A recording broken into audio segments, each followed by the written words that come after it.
Hello, Albi. It's amazing to have you on my podcast today. Thank you for having me. It's great to be here. You, as a political commentator, I've interviewed some of the political commentators that work on big channel, both right wing and left wing. And the main question that comes to my mind when I'm interviewing these political commentators: what is the point of them being commentators? Is it just delivering the news? So you think of yourself as a news presenter, or is it you think of yourself as somebody who reflects on what's going on in the world, or you think it's just you're providing entertainment for people? What is the main goal of your job? What's your objective? Well, I think political commentary is a mix of all of those things. I do think the more opinion-based broadcasters are quite different to just the impartial news presenters that sort of just deliver the news on channels like Channel 5 or ITV or the BBC or even GB News or LBC. I think my role as a political commentator is to add my opinion to news and current affairs in order to help the public decide what their opinion is. And normally I will be paired up with another political commentator that comes at news and current affairs from a different angle to me. And then I suppose the aim is when we are in those discussions, when we're on air, whether or not it's on radio, television, podcasts like this, or even YouTube, is to provide a full spectrum of opinions to help the person who is consuming the content to make up their own minds. So is it that you have you sincerely have the interest of the people at heart, or you're just sort of, as you said, paired with somebody else to decide what's the best opinion, what's the most valid take on a certain thing that's going on? For me, it's not about the best opinion because the point of, I think, being a political commentator and being part of the news ecosystem is to inform people. I don't think people who disagree with me have a better or worse opinions than I do. I think they just have different opinions than I do. And I do have the viewer at heart when I am providing my commentary, because it's not about us behind the camera, in front of the camera. It's not about the production team behind the camera. It's about the audience in front of the television screen, or in front of the mobile phone, or listening to the radio as they're driving somewhere, or Hmm. bathing their children, or whatever. It's about them and helping them understand the world as it is and the world as it might be. As all of the discussions are recorded, and all of your steps, all of your words are basically tracked, and everyone can go on the internet, and maybe after a while, when you've changed your opinion on something, which is possible, we're all human, they can pin you to this and say, well, you said this back then. And does it happen often? It does happen, mostly on Twitter. I'm always surprised at how keenly some people watch you on social media, and then you'll say something on Twitter. Normally, it's a tweet about whatever topic, and then someone will find a clip of you from 3 years ago, which says the opposite of what you're saying now. And look, I'm always quite candid when I've changed my mind. If I've changed my mind on something, I'll say, "Look, I've changed my mind on this issue. These are the reasons why. Which is This fine. is, this is what I think now." And I think it's fine to change your mind. The public change their minds, politicians change their minds, broadcasters change their minds. But I think when people do change their minds, they've got to be clear, open, and honest about it. Not like the Chancellor of the Exchequer, who's going to be delivering her budget, her much trailed budget, where she's kind of refusing to really even entertain the fact that just a year ago she said, "Read my lips, I'm not going to raise your taxes," when it looks like that's exactly what she's going to do, or might have done by the time this podcast goes out. Hmm. And I'm gonna ask you one interesting question, which, if you need some time to think about it, you can obviously take it before answering. What has been the biggest issue that you have changed your mind on over the past few years, maybe? That is a good question. What is the biggest issue I've changed my mind on?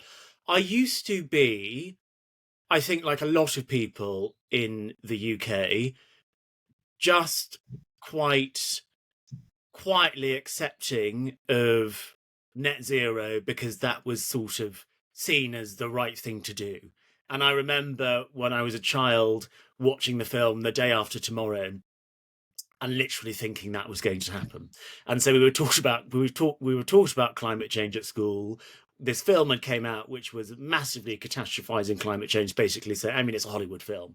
No one ever said that was true or was going to happen. But when you are at primary school and you watch a film like that, it's bloody terrifying, I can tell you that. I don't know if you were even alive when it came out, but it sort of came out in the early 2000s, and I was absolutely terrified by this film.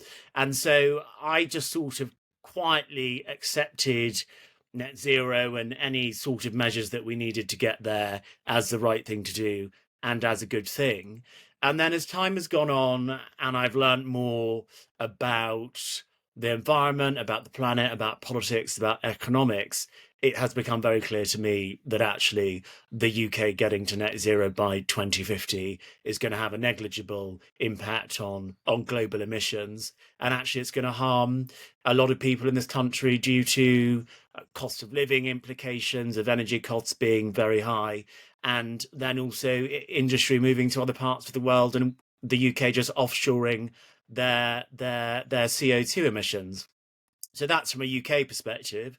Then I think about my grandfather's family, so my family who come from Ghana, but been in the UK now since the late 50s, so really been here for a long time on my grandfather's side. But I think about countries in the global south, whether or not it is Ghana, Nigeria, India, countries in Latin America, and I feel very uncomfortable with Western countries who have gone through industrial revolution and got all of the gains and prosperity from that industrialization process, telling countries where the standard of living is very low and energy supply is not very secure and people are really living in a lot more challenging conditions than we are in the UK, saying to them, actually, no, you shouldn't develop because of carbon emissions. So that is another thing that I have found quite difficult, I think, with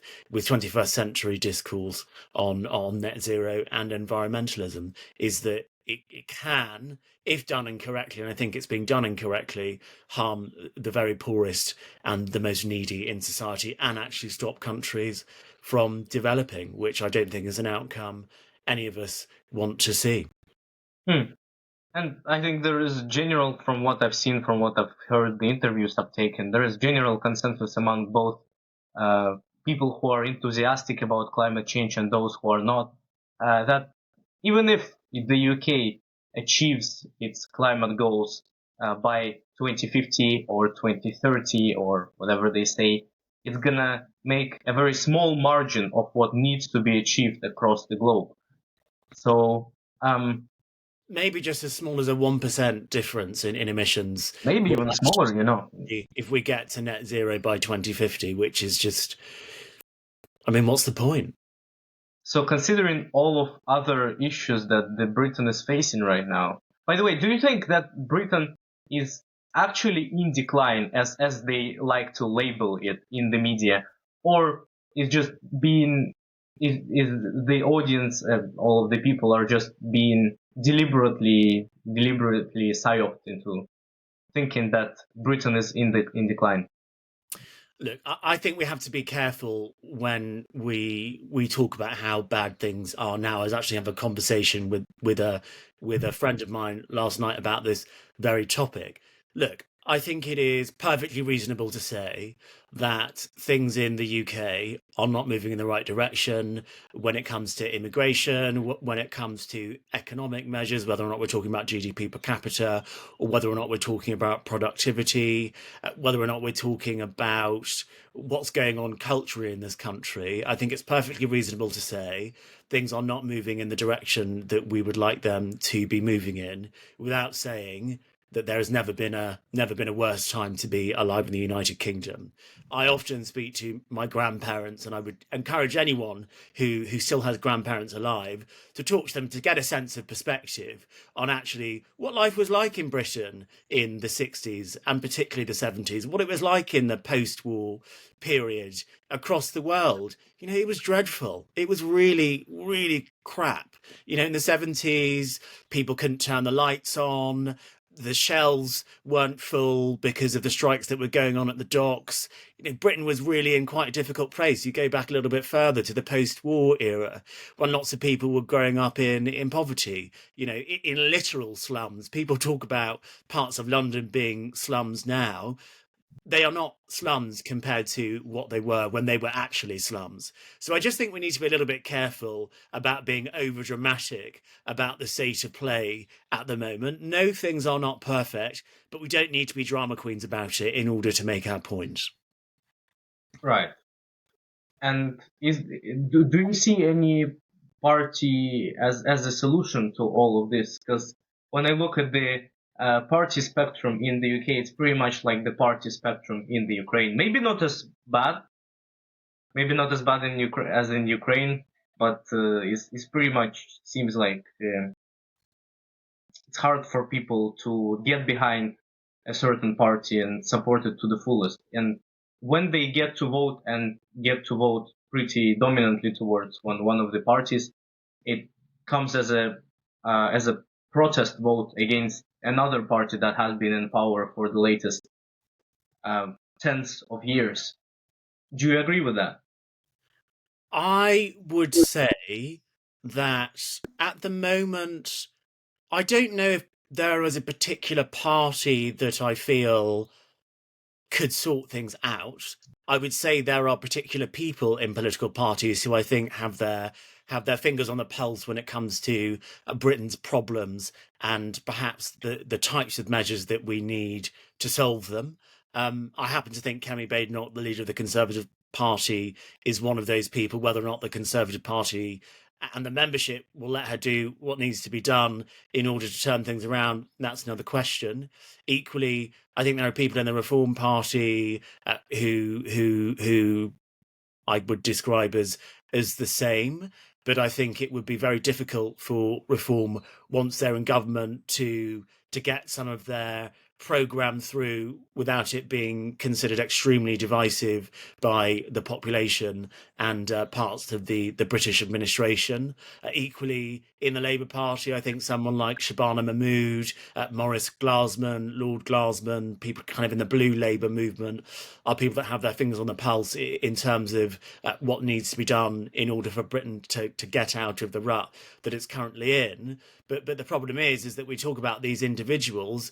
These individuals are more than just people on their own. They're parts of political parties, and those political parties have got MPs or party members who they have to appease. And then they've also got their constituents, if they are elected members of parliament or elected councillors or mayors. They've got their constituents to consider.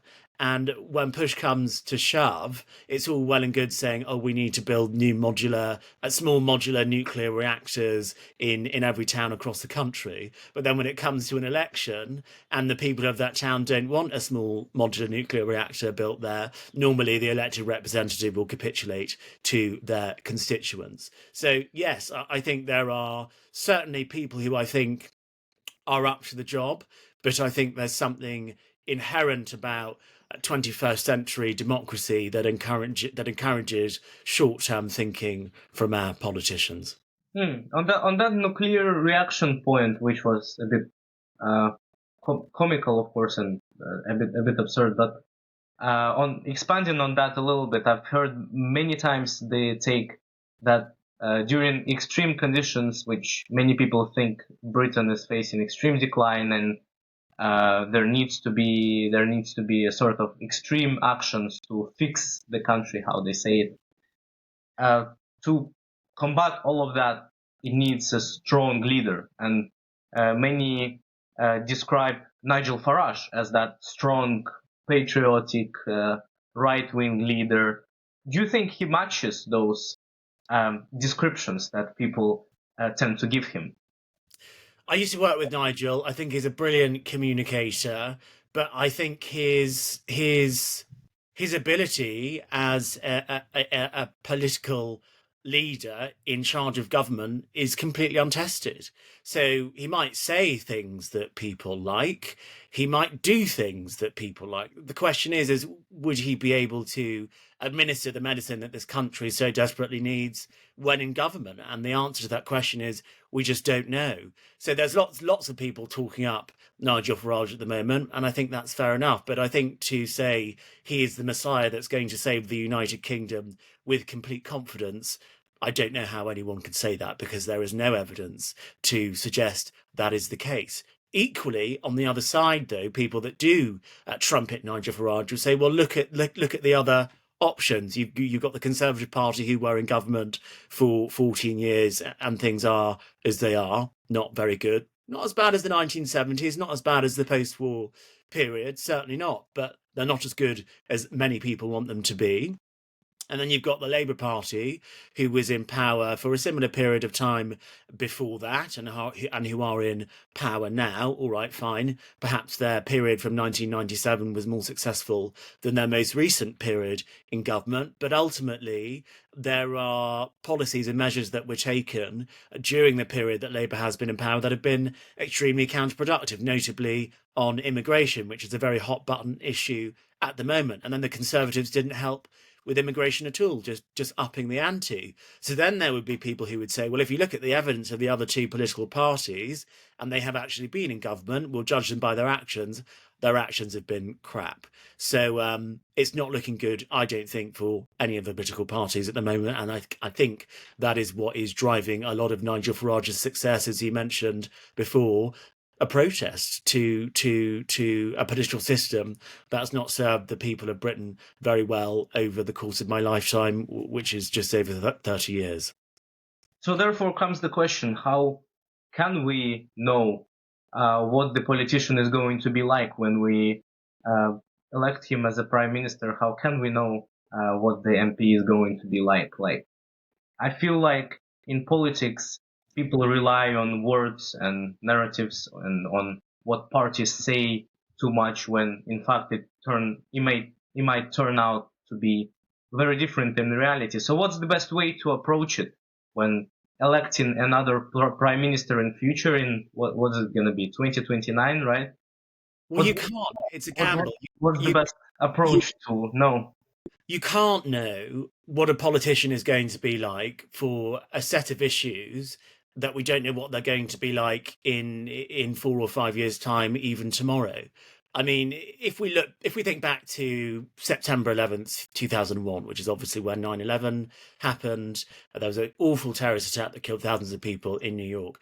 The day before that happened, no one knew what was going to happen. No one knew what George Bush's response needed to be. No one knew what Tony Blair's response needed to be. No one knew what the West's response needed to be. All that we thought we knew was their character and perhaps their judgment, their values. And to be honest, that's all we really can base our opinions of politicians on, because we don't know what tomorrow is going to bring. And we much less know what 2029 is going to bring. Anything could happen in that time. When people were electing Zelensky in Ukraine, was anyone electing him based on what they thought his response would be to Putin invading Ukraine? Of course not. So probably some were, but not many people thought it would happen. Yes, not exactly. I mean, you will know this issue better than I will, but I can't imagine. What would Zelensky's response be if Putin invaded our country. I don't imagine that was very high up on the campaigning leaflets that Zelensky was giving out when he was kind of in his career as a comedian, for example. So we don't know what the issues of the future are going to be. All we can base our judgment on politicians on is their character, their values, things that they believe in, things that they've said in the past, causes that they backed either nationally, locally, or internationally. And that is all we can base our judgments on, because we don't know what the future is going to bring. And there's lots of people that like to predict all sorts of things in politics, but my main job is actually in finance, and it's very difficult to predict in finance anything really beyond 12 to 24 months. We might as well be looking into a looking glass, and I would probably apply the same to politics. Let's talk a little bit more about on your particular views that you hold on politics and the state of Britain right now. Would it be fair to describe yourself? Would you describe yourself as a conservative? Yes, I would. Generally. Yeah. So, which party in Britain do you think corresponds to the conservative views more, and like matches conservative views more, would be more desirable for the conservatives such as yourself to be elected in government next? Would it be the Reform or the Conservatives, or maybe Labour, who have been, as some of my left-wing friends calling it, has been going to the right lately? Well, as I mentioned before, there are people in different political parties that I rate. Shabana Mahmood is someone in the Labour Party that I rate. Kemi Badenoch is someone in the Conservative Party that I rate. David Bull is someone in the Reform Party that I rate. I also rate Zia Youssef, Leila Cunningham. I rate Robert Jenrick, for example, Tom Tugendhat. I'd probably say there are more people that I rate in the Conservative Party and to a lesser extent the Reform Party than the Labour Party. But I think that the West and the UK are maybe a little bit past this sort of conservatism or social democratic values are only represented by one party, and that party is the Labour Party if it's social democratic values, and it's the Conservative Party if it's conservative values. I think that if you spoke to someone on the left, they'd probably talk about the Lib Dems, they'd talk about the Greens, they'd talk about the Labour Party, they might talk about the SDP. If you spoke to people on the right, they'd also probably talk about the SDP. They might talk about some people in the Liberal Democrats, some people in Labour, but they'd almost certainly talk about the majority of people in the Conservative Party and the Reform Party, and maybe even movements like Advance UK and Restore UK that are even further to the right than the Reform Party. I think this old idea that conservative values or social democratic values or socialist values or liberal values are only represented by one political party, or only one political party could deliver an agenda that makes people on the left or the right happy.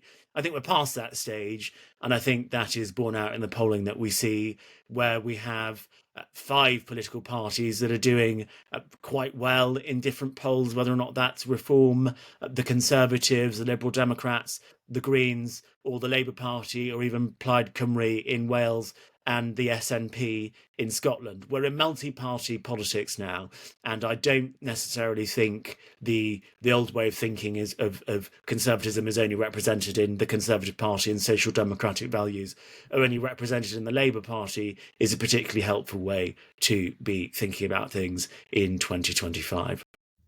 But the thing is, with the Conservative Party in particular, with the reason it has upset so many people, both on the left and on the right, and so many people are switching to other parties. More right-wing voters are now switching to Reform. Those who identified maybe more to the middle or a little bit more to the left are going to other parties, such as, I don't know, Greens. I've interviewed Mark Littlewood a few months earlier this year, and he asked a very peculiar, interesting question that I found myself thinking about. Why might it be so that after over 10 years in government with the Conservative Party in power, Britain is less conservative than it perhaps was before. Would you be able to answer that question?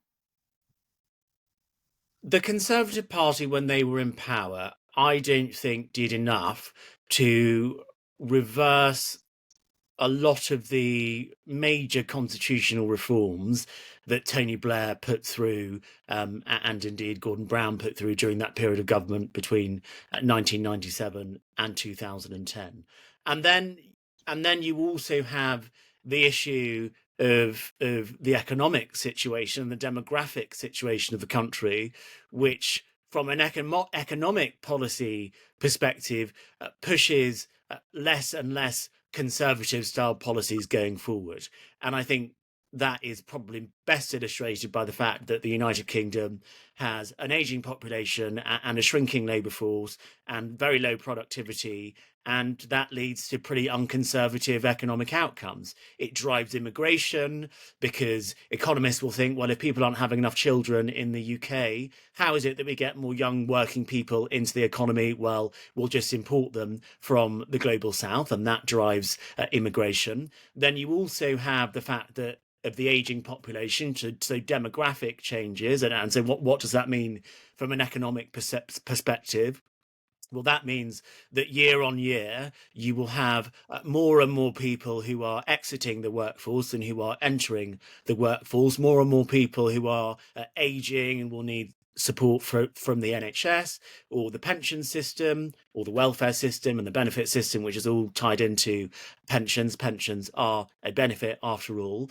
And then you have this situation where year on year, public spending, particularly on healthcare, particularly on benefits, increases because of the aging population. And then you end up with the situation that because those spending costs are going up, that you have to raise taxes or borrow in order to pay for them. And then at the same time, you've got this section of the population, boomers and people who are older, who are a very heavily home-owning demographic, good for them. But then they are also a demographic that turns out to vote. And then that demographic of people is not really that open to things changing very much in their area. So they vote in NIMBY politicians, and then those NIMBY politicians are really quite wedded to the very planning laws that stop development from happening. And then that exact development that happens is one of the things that drives economic growth.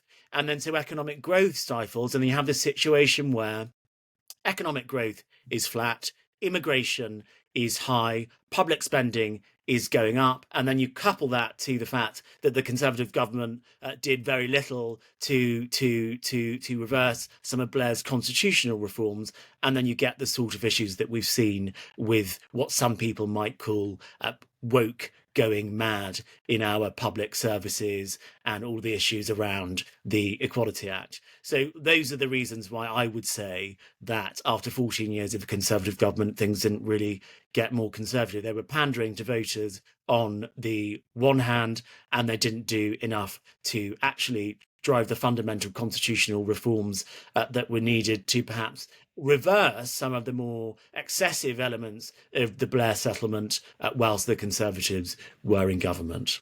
I agree with you. I heard that take so many times, and once again, thus comes the question: why have the politicians of the Conservative Party and in general found it so hard over the years to overturn this left-wing agenda, or why they have found it so hard to battle like the main problems that Britain is facing right now? For example, problems like housing, the economy. They encompass so many economic and complex issues that you have to take into consideration. But on issues such as immigration, when people think, I might be thinking of it as very simplistic, and you might correct me if I'm wrong, but it seems to me that when combating and preventing problems with immigration, especially illegal immigration, the solution, the thing you have to do, seems to be quite obvious. So therefore comes the question, why have politicians found it so hard to, for example, limit the number of illegal immigrants from coming in? The Conservatives didn't really try, I don't think, during their 14 years in government, especially on legal immigration, to solve that problem properly because of the economic situation that I was describing before. And I don't think there were many politicians who were actually honest with what they were doing when it came to immigration and actually said to the British people, look, the reason why we have this level of immigration is because we have an aging population and a shrinking labour force. Now, there is an alternative to that. You encourage people to have more children so that the UK population becomes more self-sufficient in itself, but then no one's really tried to do that either, and you get this ridiculous situation where you have government after government saying we're going to lower immigration, whilst actually actively taking a policy of having higher immigration in order to supplement the fact that the British people aren't having enough children. And you'll get very few politicians even today who are honest about that trade-off that was made, because it's not an easy trade-off to make. And politicians who are honest about wanting to reduce immigration and actually want immigration to come down to reasonable and sustainable levels, or even net zero, as the Reform Party wants, they will have to say there will be an economic negative to this. Prices of some things might go up. It might be harder to get your hands on some goods. The cost of services like care workers will go up. Yes, it's all well and good to say, oh yeah, it's good, we will pay care workers higher salaries, but then care companies are going to charge customers more. And I think people that are really quite adamant that we've got to reduce immigration, I think we do, have to be honest about saying, look, in order for there to be the social benefit of immigration being lower, the British public is going to have to accept an economic hit, and that might mean higher costs. Now, that is something which is not a completely alien argument to the British people. The same argument was made about net zero. It's something that I fell for back in the day. The same argument was made about Brexit. So these aren't alien arguments to make, to say that in order for things to get better, there will be some short-term pain. But it seems to me that politicians aren't brave enough to make those arguments, and they just want to say everything's going to be great if we do X. So I'd like to see more bravery from politicians on all sides of politics. So is it that both people and the politicians realize both the benefits of reducing immigration, illegal and legal, but at the same time, the reason that they are a little bit afraid or reluctant to act on it fully is because they understand both the backlash and the consequences that are going to come with this decision? There will be an economic cost to reducing immigration to the tens of thousands or to net zero, and it will impact some people who are quite vulnerable. And no politician wants to be on the receiving end of that sort of backlash, because politicians want to be popular. They want to win their elections. They want to keep hold of their seats. But there gets to a point where politicians have got to stop saying to people in this country, you can have your cake and eat it. And I think most British people that I speak to are at a point where they're saying, look, I would accept some short-term pain for things to be better. Whether or not you've got politicians on the right saying that is going to be the case with immigration, whether or not you've got politicians on the left saying that's going to be the case with taxes going up, I think there are most people in this country who will accept that things will have to change. There may be some difficulty in order for things to be better in the future. And what people want that I talk to are politicians who are going to take a longer term view than just the next 5 years, and actually take the difficult decisions that are necessary on the economy, on the constitution, on immigration, on culture, that are going to set this country back on the right trajectory. So considering what you have said, in particular the fact that we're not really able to predict from from words of politicians what they're actually going to do or which decisions they are going to make and whether they're going to be good for the country or bad for the country. Do you think those politicians, such as Nigel Farage, Laila Cunningham, those that you have mentioned, they are likely, because they are one of the only people who are unvetted, untested, and really saying with confidence that they will be able to fix immigration, they will take those measures, even despite the short-term cost that there might be with it. Do you think those politicians are likely to change that? Or you think we should think of politicians in general as people who are, I don't want to say weak, but who are unlikely to make decisions that are going to upset the public?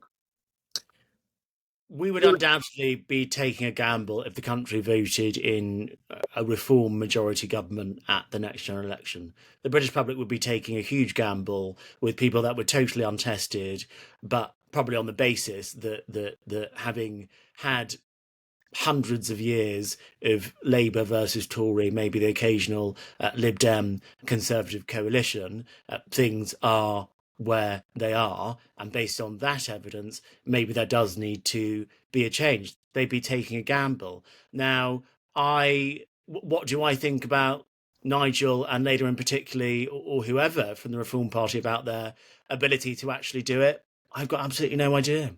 I don't know. I used to work with Nigel at a TV studio. I used to work with David at a TV studio. I used to work with Richard Tight at a TV studio. These people they are not politicians, or certainly not long in the tooth when it comes to being elected politicians. They are good communicators. They can interpret and express policy well to the British people. But when it actually comes to delivering policy, they are almost totally untested. But that is where I think people like Danny Kruger come into the situation. Obviously, a former Conservative minister. He was a special advisor to David Cameron. He is a serious person, but he is one person in a party of hundreds of thousands of people, many of whom have no political experience. Then you've got the Conservative Party, which is a lot more politically experienced. I think the Conservative Party has a good leader in Kemi Badenoch, but the problem with Kemi Badenoch is she's not getting that much cut through with the public, and that is reflected in the polls. The Conservatives are polling in the mid to high teens when it comes to polling, even if the content of her conference speech was music to the ears of many people on the right. Not many people in the public are really listening to what she has to say. Then you've got the Labour Party, which is almost experiencing a similar problem, but on the opposite side, you've got an eco-populist party, the Green Party, with a very effective leader and communicator, Zach Polanski, who actually used to be an actor, who is certainly delivering and explaining socialist and green policy very well to Labour's left.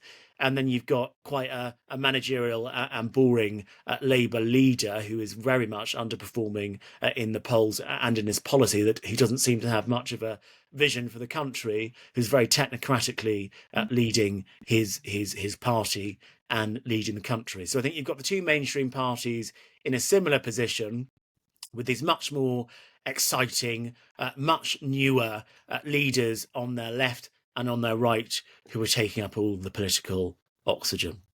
Now, one of the problems that I think is not spoken enough, not spoken about enough in conversations, and which, to be fair, is much bigger of a problem in America, is homelessness. One of the people who speaks about it very often is Matthew Torbit, who I met a few times. Yes, I know Matthew. You sure know Matthew, and it's a very interesting issue to speak about. Not many people are really targeting it, and hence I would be interested to ask you whether you think homelessness is an outcome of economical problems, perhaps immigration problems, or maybe housing problems.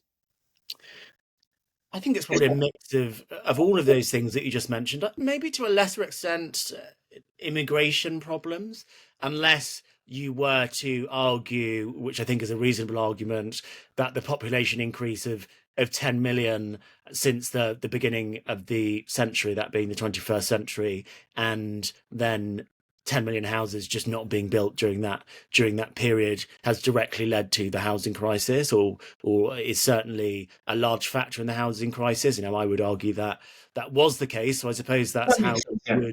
that's how you would argue the immigration point. But there have always been homeless people, even in times when housing was abundant. If we look back to the 90s, for example, when there were literally parts of central London that were empty. They were paying people to live in sort of derelict houses in parts of central London, like Islington and Hackney and places that are even Chelsea in the 60s. Places that we think of now as the most desirable parts of London to live in. These places were empty. There were too many houses. Lots of people had left the country to go to America or Australia or New Zealand or parts of the New World. There was actually an emigration problem in the mid 20th century, and parts of London were empty, but there were still homeless people then. So it's not just an issue of housing availability, although certainly having a housing crisis makes it harder to house homeless people.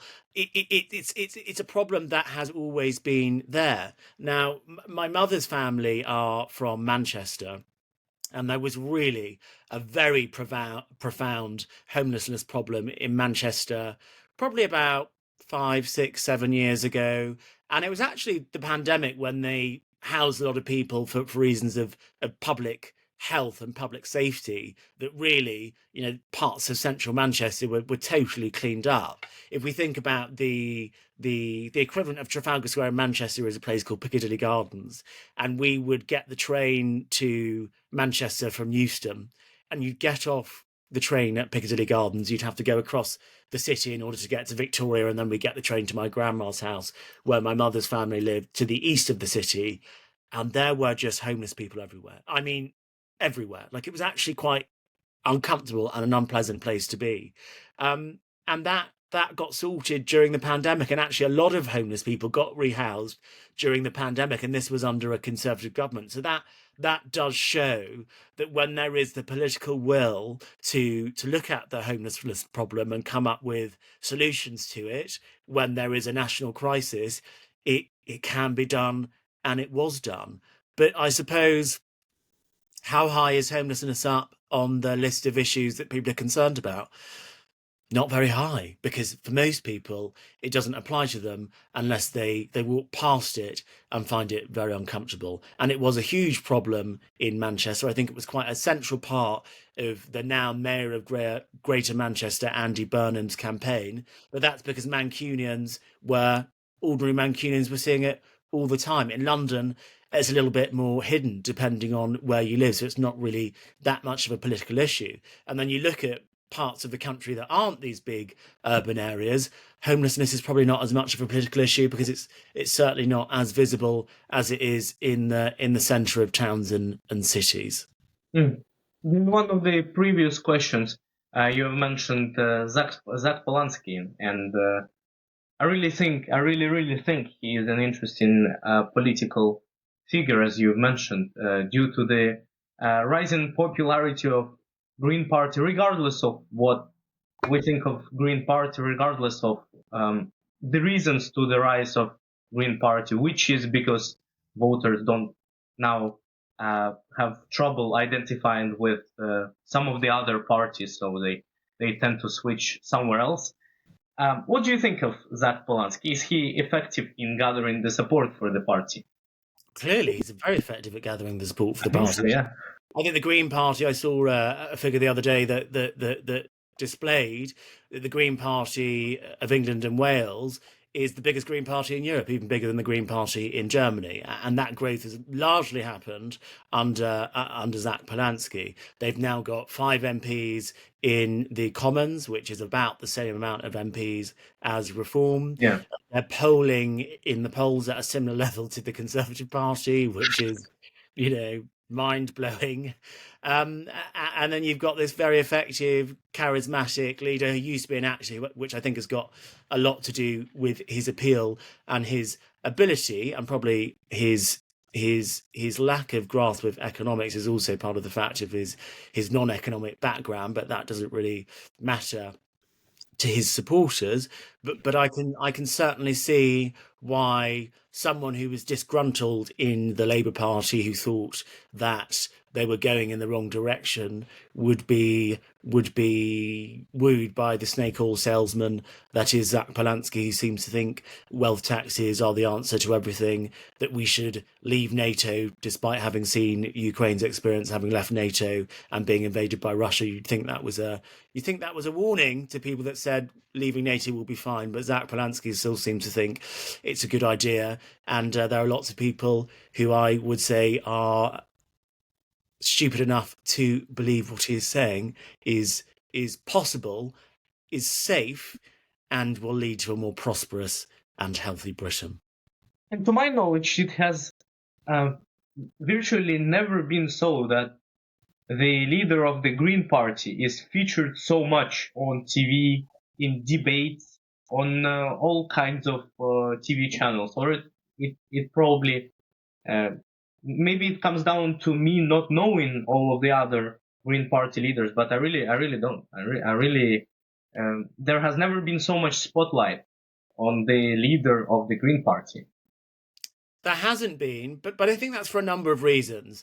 Caroline Lucas was a major Green Party politician in the past, and her manner was very different to Zach Polanski's manner. She was much more quiet, sort of more old school. Part of it might have been due to the fact that she is a woman, but ultimately Zach Polanski is a completely different kind of politician, and a woman could do what Zach Polanski is doing, by the way, but he is driving a lot of engagement on social media. For example, putting out videos that are getting hundreds of thousands, if not millions of views.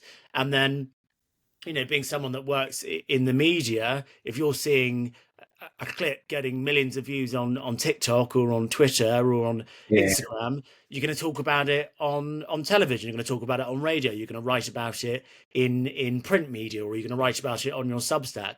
And then all of a sudden, someone that's sort of come out of nowhere, all of a sudden is leading the news agenda.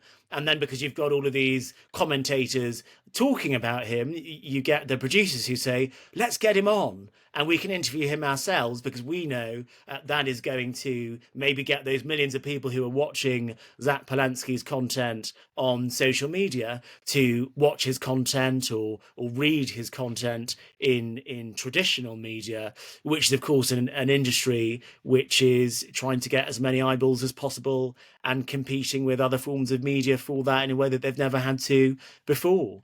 And that is all driven by the fact that these are businesses that want to sell adverts, and the way that they can sell adverts at higher prices by getting more eyeballs. And if they can get more eyeballs by getting Zach Polanski on, or by getting Nigel Farage on, instead of getting some,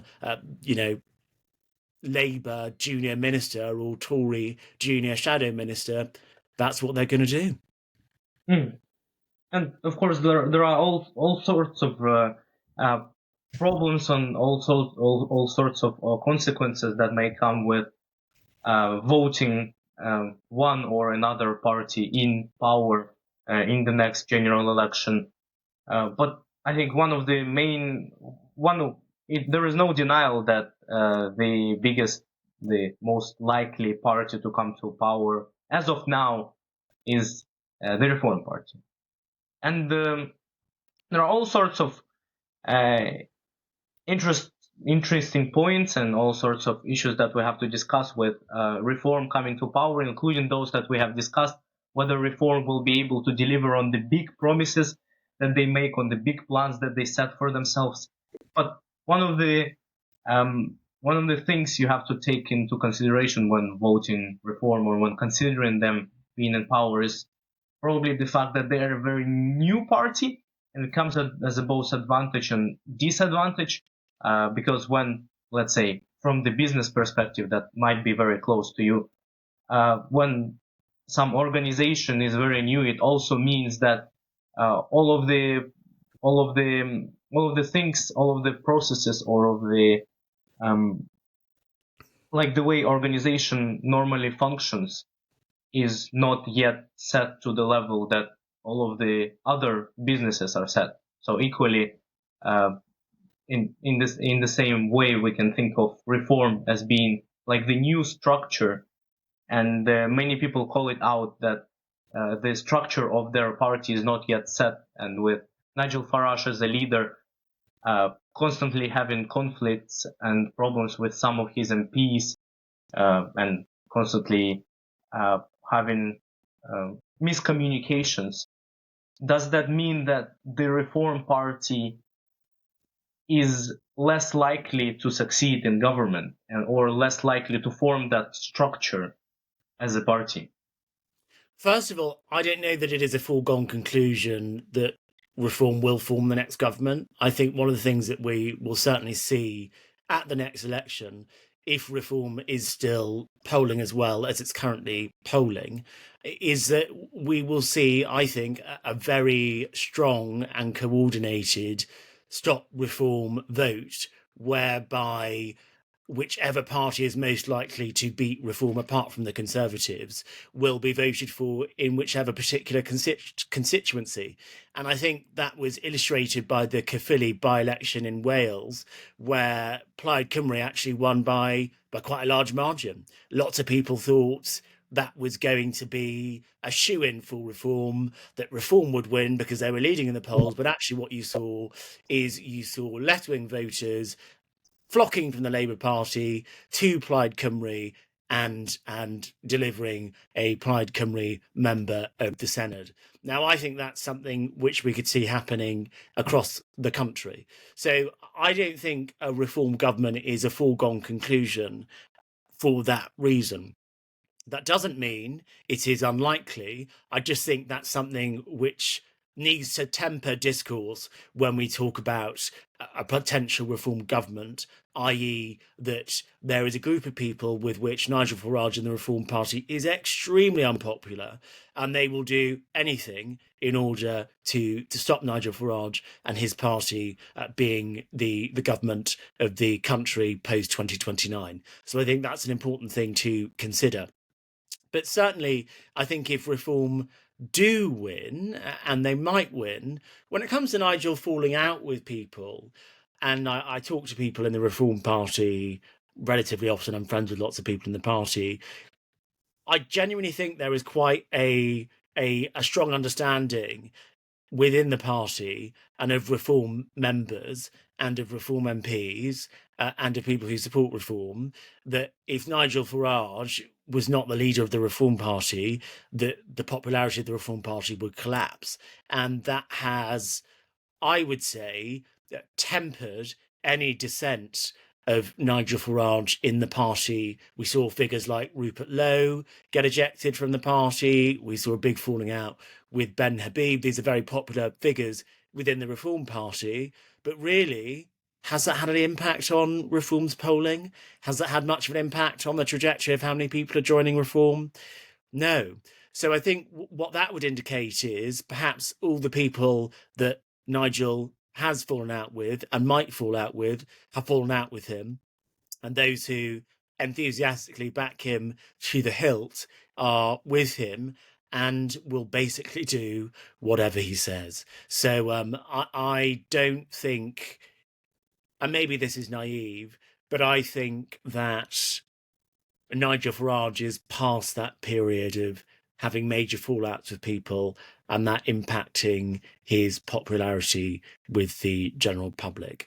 And I was speaking to some Conservative friends earlier on this week, and the hope from some Conservatives, and they say this, is, well, literally someone said this to me. They said, oh, well, Nigel Farage is, he's getting on. He's not the healthiest man. He drinks quite heavily. He smokes quite heavily. Who knows what might happen before the next general election? There might be a massive deterioration in his health, in which case the Conservatives might have a shoe in.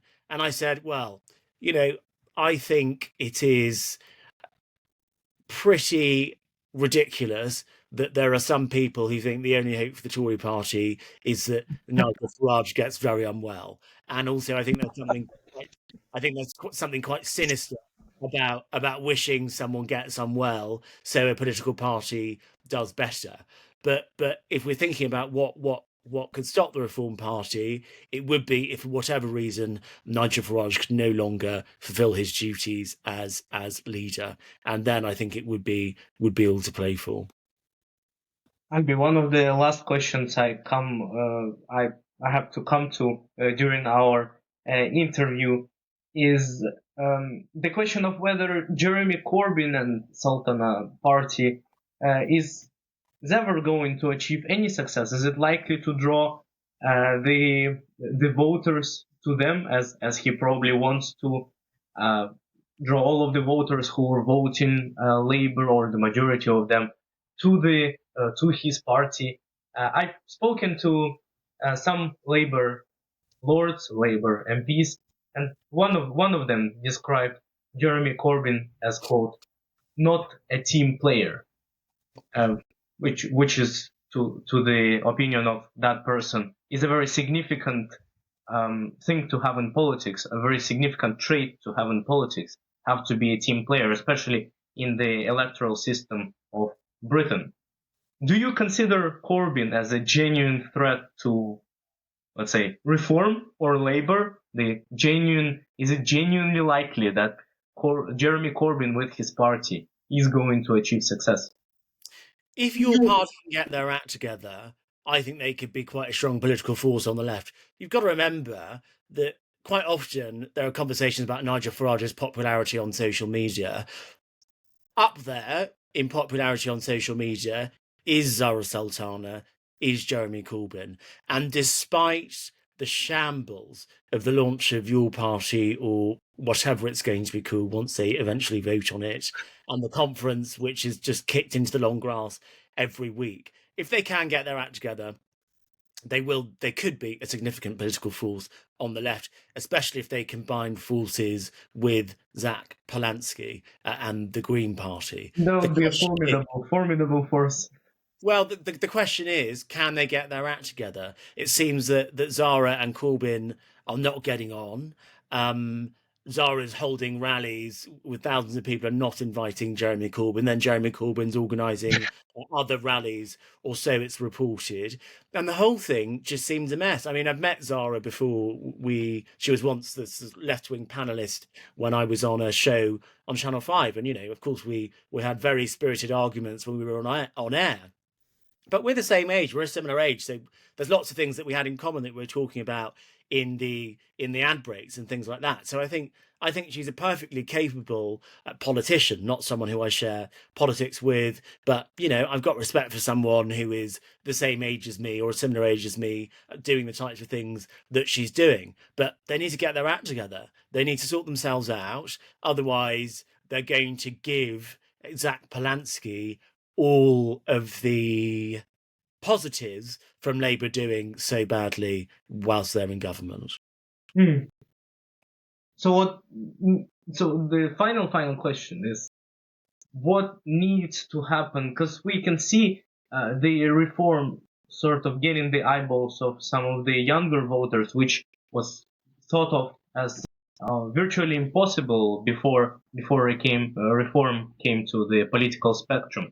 All of the young people, it seemed like all of the young people, especially in London, were very much drawn to left-wing parties, especially the Labour Party. But now the Reform seems to be changing that balance.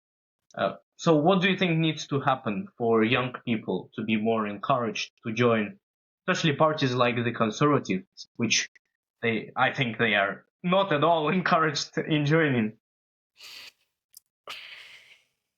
The Conservative Party and young people. I think it might be over for the Conservative Party and young people for a while. I don't know if there's much they can do, to be honest. I really am quite fatalistic when it comes to young people in the Conservative Party, just because if we think about young people in the UK, they came of age under a Conservative government. They were at school under a Conservative government. They went to university under a Conservative government. They were kind of in their 20s under a Conservative government. And they're really not happy with the state of play at the moment. And they blame that solely on the Conservatives. And you know what? So do I. I think fair enough. If I was less tribal, I'd probably say, sod with, to hell with them too. Right. So, young people in the Conservative Party are pissed off with the Conservative Party. So young people, I don't think there's a hope in hell of young people outside the Conservative Party deciding all of a sudden now that they wanted to vote for or join the Conservative Party. So I think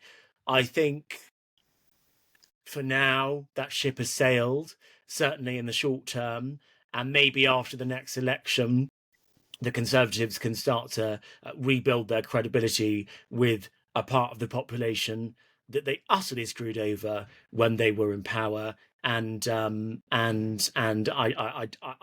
don't get a sense even now that the party really understands the seriousness of how much the Conservative Party is hated by people who are sort of under 35, under 40 in this country, and how pissed off they are with what happened to them and their life chances in the 14 years that the Conservatives were in government, when the Conservatives basically didn't care about young people whatsoever, and use young people as cash cows to fund things like the triple lock on pensions, whilst at the same time not building any housing or infrastructure to help them get on in life. So I think I'm not very positive on the Conservative Party and young people until I start to see some real changes in their leadership on that issue, and I can completely see why a centre-right, capitalist-minded, culturally conservative person now would say, fuck the Conservatives, I'm going to back reform. Because to be honest, if I was a teenager, that's probably what I would be doing. But I'm not. When it comes to the Greens and left-wing parties on the other side, we've got to be careful not to over-egg how popular the Reform Party is with young people. It is true that the Reform Party is popular with some young males, but actually, if we look at where the broad base of support is with young people in this country, it is either with the Green Party or it's with the Labour Party. More and more are going to the Greens, but that is really where most young people are. That doesn't mean that there isn't that there is an insignificant number of young people who are going over to the Reform Party, but it's mostly some young men who are very popular, who find the Reform Party, and Nigel Farage in particular, very popular. And there might be some of the people that might have joined the Conservative Party at a young age, which was quite a small number of people, even when I did it, when things weren't quite as bad as they are now. But why is it that young people are attracted to Reform on the right and the Greens on the left?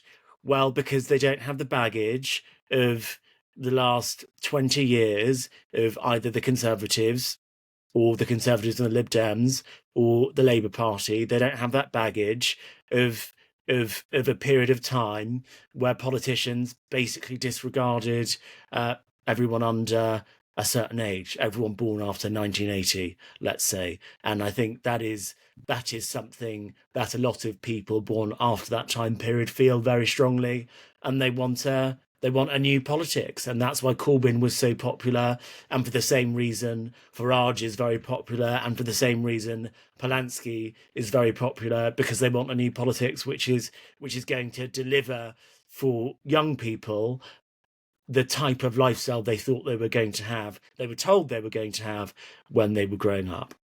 Fair enough. Albi, thank you so much for your honest answers, and thank you so much for this interview, which I consider to be a very, very nice one. I really enjoyed it. Thank you so much. Thanks for having me.